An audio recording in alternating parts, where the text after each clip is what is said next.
Et au niveau du terme en fait d'hypersensibilité, il y a un débat. Même moi, j'ai du mal des fois à dire hypersensibilité parce qu'il y a toujours ce mot hyper qui est un peu péjoratif.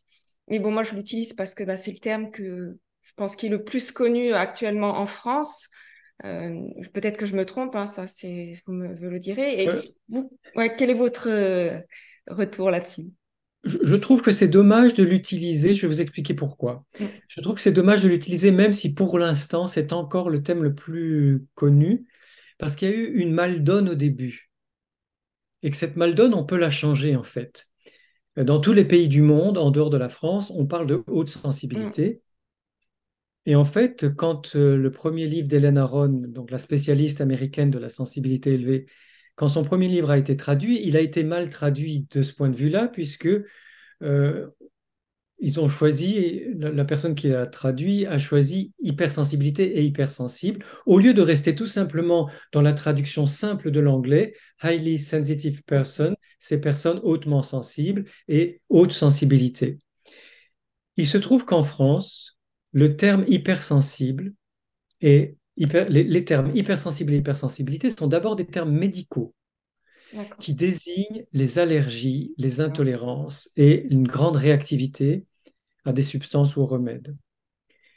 Donc déjà, c'est gênant que ce terme-là vienne Mm, du monde médical, parce que justement, on fait tout pour dire depuis le début, la haute sensibilité, la sensibilité élevée n'est pas une pathologie, ça n'est pas une maladie, il n'y a pas de diagnostic, il n'y a pas de traitement, et elle concerne 30% de la population mondiale. Donc c'est déjà un problème par rapport à cette origine médicale. Au 19e siècle, à peu près au même moment, en France et en Belgique, le terme ultrasensible et le terme ultrasensibilité existent aussi.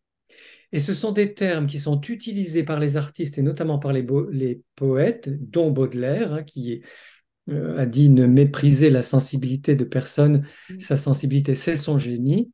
Donc Baudelaire parle d'ultrasensibilité pour désigner la grande sensibilité des artistes. Donc on a déjà un terme en français qui existe depuis très longtemps et, et qui, et qui est là pour mettre en évidence l'existence d'une sensibilité plus élevée, c'est l'ultrasensibilité ou ultrasensible. Et comme on l'a vu, en plus, les parents, quand ils parlent de leurs enfants, et pas simplement mes parents, moi, mais les parents, quand ils parlent de leurs enfants et qui ne sont pas contents de leurs émotions, de leurs difficultés avec la lumière, avec le son, avec les étiquettes, avec les bruits, les odeurs, etc., ils vont dire, oh là là, mon enfant est hypersensible. Donc on voit bien qu'il y a un problème avec ce terme, parce que le préfixe hyper, c'est un préfixe, comme vous l'avez dit, qui est péjoratif, qui est dévalorisant, qui veut dire trop ou en excès. Et donc, si déjà on se présente soi-même en disant je suis trop sensible ou en excès sensible, en utilisant ce terme hypersensible ou hypersensibilité, finalement, on ne se fait pas du bien à soi-même. On va conforter l'idée des personnes qui nous trouvent trop quelque chose. Le problème, c'est que comme ça a commencé comme ça, les algorithmes qui repèrent, hein, les moteurs de recherche et les algorithmes qui repèrent les termes les plus utilisés, ne font que confirmer, c'est un cercle vicieux, ne font que confirmer ce mot. Ce qui fait que les éditeurs mettent ça au moins sur les titres, hein. Moi, j'ai Mm. des livres, je ne voulais pas que ça s'appelle hypersensibilité ou hypersensible, mais c'est les éditeurs qui l'ont voulu. Donc, dans le livre, j'essaye d'être nuancé dans mes propos, de proposer plusieurs façons de parler de la sensibilité élevée. Mais les éditeurs, eux, et les journalistes, la presse, les médias veulent les termes, et les libraires, les grands libraires comme la Fnac ou Amazon, ils veulent les termes les plus utilisés parce ils sont, ils croient que ça va leur apporter plus de ventes. Mais nous, les personnes très sensibles, je pense que nous avons intérêt à dire très sensible, fort sensible, grand sensible, tout ce qu'on veut, sensibilité élevée, haute sensibilité, parce que ces mots-là, ou ultra sensible, tous ces mots-là, ils veulent dire une sensibilité plus élevée que la moyenne, ce qui est la définition de la haute sensibilité. Tout à fait, ouais. C'est vrai que moi, tout ce que vous dites, moi, ça résonne en moi parce que c'est un grand débat à l'intérieur. D'ailleurs, quand j'utilise souvent, je dis le mot hypersensibilité parce que, comme vous avez dit, c'est les algorithmes. Si je suis sur Insta ou Facebook, bah, on met hypersensibilité parce qu'on est reconnu. Mais je préfère souvent dire sensibilité plus élevée ou hautement sensible, qui pour moi est valorisant en fait. Et c'est vrai que ça, ouais, ça résonne vraiment.